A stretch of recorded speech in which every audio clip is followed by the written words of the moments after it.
வணக்கம். விமான நிலையத்தில் உதயநிதி அவர்கள் கைது செய்யப்படுகிறாரா? வெளியான தகவலால் பரபரப்பு. நண்பர்களே, இந்த வீடியோவிற்கு ஒரே ஒரு லைக் மற்றும் சப்ஸ்கிரைப் பண்ணிருங்க. லண்டனில் தனது மகன் இன்பநிதியின் பட்டமளிப்பு விழாவை குடும்பத்துடன் கொண்டாடிய ஸ்டாலின் குடும்பத்தினர்கள் லண்டனில் இருந்து தமிழகம் நாளை வருகிறார்கள். விமான நிலையத்திலேயே உதயநிதி அவர்களை விசாரணைக்காக லஞ்ச ஒழிப்புத்துறை அதிகாரிகளும் தமிழக காவல்துறை அதிகாரிகளும் விசாரணைக்காக அழைத்து செல்லப்படுகிறார்கள் என்ற தகவல் தற்பொழுது கிடைக்கப்பெற்றுள்ளது. தமிழ்நாட்டில் குதிரை பேரம் விசாரணையில் செந்தில் பாலாஜியின் கரூர் கும்பல்கள் கொடுத்த வாக்குமூலத்தின் அடிப்படையிலும் ஏவா வேலு அவர்களது வீட்டில் நடைபெற்ற லஞ்ச ஒழிப்புத்துறை அதிகாரிகளது சோதனையில் கைப்பற்றப்பட்ட ஆவணங்களிலும் திமுகவில் எதிர்க்கட்சியாக தற்பொழுது இருக்கின்ற உதயநிதி அவர்கள் எதிர்க்கட்சி தலைவராக தன்னுடைய செயல்பாட்டின் மூலமாக ஆளும் கட்சியை கடுமையாக விமர்சனம் செய்யலாம் என்பதை நினைத்திருந்தார். ஆனால் ஆளும் கட்சியாக திமுக இருந்த பொழுது உதயநிதி அவர்கள் துணை முதல்வராக இருந்தார். அப்பொழுது அனைத்து பத்திரங்களிலும் உதயநிதி அவர்கள்தான் கையெழுத்துக்களை போட்டு டெண்டர்களை பல நிறுவனங்களிடம் வழங்கினார். சாலை, நெடுஞ்சாலை, ஒட்டுமொத்தமான டெண்டர்கள் முறைகேடுகள் ஏவா வேலு அவர்கள் 7 கோடிக்கு முறைகேடு செய்துள்ளார். முதற்கட்ட ஆய்வின் பொழுது அதற்கு உடந்தையாக உதயநிதி அவர்களது பெயரும் அந்த ஒட்டுமொத்தமான ஆவணங்களிலும் உதயநிதியின் பெயரும் சேர்க்கப்பட்டிருப்பதாக தகவல்களும் கிடைக்கப்பெற்றுள்ளது. அது மட்டுமல்ல, திராவிட முன்னேற்ற கழகத்தின் ஆட்சியின் பொழுது A to Z ஊழல் மட்டும்தான் செய்யப்பட்டுள்ளது. தமிழ்நாட்டின் வளர்ச்சி என்பதே இல்லை. ஏனென்றால் திமுகவின் ஒட்டுமொத்தமான ஆட்சியில் 34 கேபினட் அமைச்சர்களும் அவர்களது துறையில் 20% ஊழல்கள் செய்திருக்கிறார்கள். அதில் 10% கோபாலபுர குடும்பத்திற்கு சென்றதாகவும் அந்த ஃபைல்களில் இடம்பெற்றுள்ளது. மேலும் கரூர் கும்பல்கள் கொடுத்த வாக்குமூலத்தின் அடிப்படையில் செந்தில் பாலாஜி அவர்கள் மூலமாக தாவேகாவின் ஆட்சியை கவிழ்ப்பதற்கு சுமார் 10 எம்எல்ஏக்களிடம் நாங்கள் பேரம் பேசினோம். ஆனால் அவர்கள் யாரும் பணத்திற்கு மசியவில்லை. உண்மையான தலைவராக இருக்கக்கூடிய விஜய் அவர்களுக்கு விசுவாசிகளாகவே நாங்கள் இருக்கிறோம் என்பதையும் உணர்ந்து பணத்தை வாங்க மறுத்துவிட்டனர். இதுதான் தாவேகா ஆட்சி அமைப்பதற்கு காரணம், எதிர்க்கட்சியாக திமுக இருப்பதற்கு காரணம். திமுகவின் ஆட்சியிலேயே கொளத்தூர் தொகுதி உள்ளிட்ட பல தொகுதிகளில் ஸ்டாலின் அவர்களது செயல்பாடுகள் சரியில்லை. மக்களது பிரச்சனைகளும் கேள்விகளும் திமுகவிடம் முன்வைக்கப்பட்ட போதிலும் கூட அவர்கள் அந்த பிரச்சனைகளை சரி செய்யாமல் வேடிக்கை மட்டும்தான் பார்த்தார்கள்.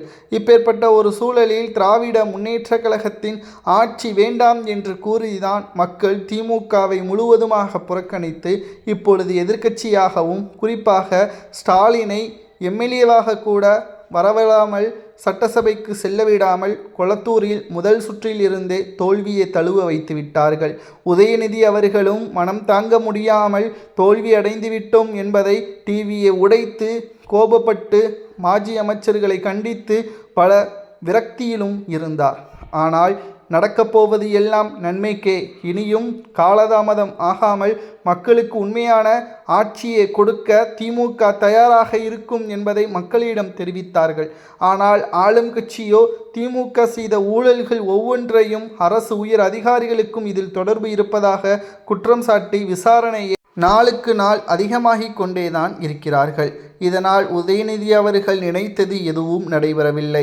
அது மட்டுமல்ல, தாவேகாவின் ஆட்சியை கவிழ்ப்பதற்கு செய்த சதி திட்டம் மட்டுமல்ல, திமுகவின் ஆட்சியில் முறைகேடு, ஊழல், லஞ்சம் அனைத்திற்கும் முற்றுப்புள்ளி வைக்கும் விதமாக விசாரணைக்காக நாளை சென்னை விமான நிலையத்தில் உதயநிதி அவர்கள் வந்தவுடனே அவரை விசாரணைக்காக அழைத்து செல்லப்படுவார்கள் என்ற தகவலும் கிடைக்கப்பெற்று பெரும் பரபரப்பை ஏற்படுத்தியுள்ளது. திமுகவின் நிர்வாகிகளும் கூண்டோடு ராஜினாமா செய்ய முன்வந்துள்ளனர். தற்பொழுது கோவை மற்றும் தென் மாவட்டங்களிலும் திமுகவில் இருக்கக்கூடிய கவுன்சிலர்கள் ராஜினாமா கடிதத்தை தலைமைக்கு அனுப்பி வைத்துள்ளனர். இனி ஒவ்வொரு நாளும் திமுகவிற்கு மிகப்பெரிய சிக்கலான நாளாகத்தான் அமையும். அடுத்த 5 ஆண்டுகள் முடிந்து மீண்டும் ஒரு தேர்தல் நடைபெற்றாலும் திமுக வெற்றியடையுமா என்று கேட்டால் அது மிகப்பெரிய கேள்விக்குறிதான். மக்கள் திமுகவை முழுவதுமாக புறக்கணித்து விட்டார்கள். திமுக ஆட்சி வேண்டாம் என்று கூறுவதற்கு 3 முக்கிய காரணம்: ஊழல், மன்னர்களாக செயல்படுவது, மக்கள் கவனமாக மக்களாட்சியை கொடுக்காமல் மக்களுக்கான பாதுகாப்பை வழங்காமல் அவர்களது விருப்பத்திற்கேற்ப பணத்தை முன்வைத்து மட்டும் அரசாங்கத்தை நடத்தினார்கள் என்ற குற்றச்சாட்டுகளினால் தான் தற்பொழுது திமுகவிற்கு இந்த நிலைமை. ஸ்டாலின் அவர்கள் சிறந்த நிர்வாகத்தை கொடுக்கவில்லை. ஸ்டாலின் அவர்கள் கலைஞரது வாரிசு என்பதை நிரூபித்து விட்டார் என்று பலரும் கூறுகிறார்கள். ஆனால் தலைவருக்கான அந்த மதிப்பும் மரியாதையும் ஸ்டாலின் அவர்களால் கொடுக்க முடியவில்லை. கண்டிப்பு அவரிடம் இல்லை. அதனால்தான் கொளத்தூரில் தோல்வியை தழுவினார். திமுகவின் மாஜி அமைச்சர்கள் தவறு செய்தபோது கூட அவர்களை கண்டிக்க முடியாமல் மேடையிலேயே உறக்கம் இல்லை என்பதையும் தெள்ளத் தெளிவாக பேசியிருப்பார் மு.க.ஸ்டாலின் அவர்கள். தற்பொழுது திமுக தோல்வியடைந்து விட்டது. மாஜி அமைச்சர்கள் செய்த ஊழல்கள் ஒவ்வொன்றும் வெட்ட வெளிச்சத்திற்கு வந்துவிடும்.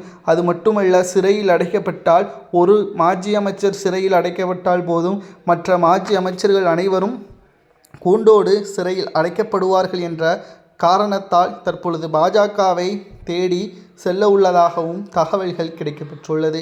எப்படியும் மோடி அவர்களது காலில் விழாத குறையாக மு.க.ஸ்டாலின் அவர்கள் அடுத்து டெல்லி பயணம் மேற்கொள்வார். அப்பொழுது தாவேகாவின் அரசிடமிருந்து காப்பாற்றுவதற்கும் தாவேகாவின் ஊழல் மற்றும் அரசாங்கத்திற்கு எதிராக நாங்கள் செயல்பட்ட அனைத்து விதமான நடவடிக்கைகளை எதிர்த்தும் எங்களை பாதுகாப்பதற்கு அமலாக்கத்துறை அதிகாரிகளது விசாரணையில் இருந்து தப்பிப்பதற்கும் முழுமையான பாதுகாப்பை மத்திய அரசு வழங்க வேண்டும் என்று மோடி அவர்களது காலில் விழுந்து ஒட்டுமொத்தமான பாதுகாப்பை திமுகவின் தலைமை கேட்கும் என்ற தகவலும் கிடைக்கப்பெற்றுள்ளது. மக்கள் இனியும் திமுகவை நம்ப மாட்டார்கள். உதயநிதியிடம் நடத்தக்கூடிய விசாரணை என்பது திமுகவிற்கு அடுத்த கட்ட மிகப்பெரிய பேரிடியாக அமையும். அது மட்டுமல்ல, திராவிட முன்னேற்றக் கழகத்தின் ஒவ்வொரு துறைகளிலும் அமைச்சர்களாக இருந்தவர்களது செயல்பாடுகளை மு.க.ஸ்டாலின் அவர்கள் கண்டிப்புடன் ஆட்சியை நடத்தியிருந்தால் இன்று 2வது முறை மு.க.ஸ்டாலின் அவர்களை முதல்வராக பொறுப்பேற்றிருப்பார். ஆனால் எந்த ஒரு மாஜி அமைச்சர்களையும் கண்டிக்காமல் சுதந்திரமாக அவர்கள் ஊழலுக்கு உறுதுணையாகவும் மாதம் கமிஷனை பெற்று மௌனமாக இருந்ததும் தான் ஏவா வேலு, துரைமுருகன், பொன்முடி, கே.என். நேரு, செந்தில் பாலாஜி உள்ளிட்டவர்களது ஒட்டுமொத்தமான தோல்விற்கு காரணமாக அமைந்துவிட்டது. இவர்களால் தான் திமுக தோல்வியடைந்து இன்றைக்கு எதிர்க்கட்சி தலைவராக கூட ஸ்டாலினால் வர முடியவில்லை என்றால் அதற்கு இதுதான் காரணம். உதயநிதி அவர்களையும் விசாரணைக்காக அழைத்து சென்று அவரிடம் உண்மைகளை பெருமையானால் நிச்சயம் திராவிட முன்னேற்றக் கழகத்திற்கு மிகப்பெரிய ஒரு சிக்கலை இந்த வாக்குமூலமாக உதயநிதியின் வாக்குமூலம் அமைந்தால் அடுத்த 10 ஆண்டுகள் அல்ல 20 ஆண்டுகள் அரியணைக்கு திமுக வரவே முடியாது என்று செய்திகளில் நம்மால் பார்க்க முடிகிறது. நண்பர்களை, இதை பற்றி உங்களுக்கு கருத்துக்களை கூறுங்கள். ஊழல் செய்த ஒவ்வொரு மாஜி அமைச்சர்களுக்கும் என்ன தண்டனை கொடுக்கலாம்?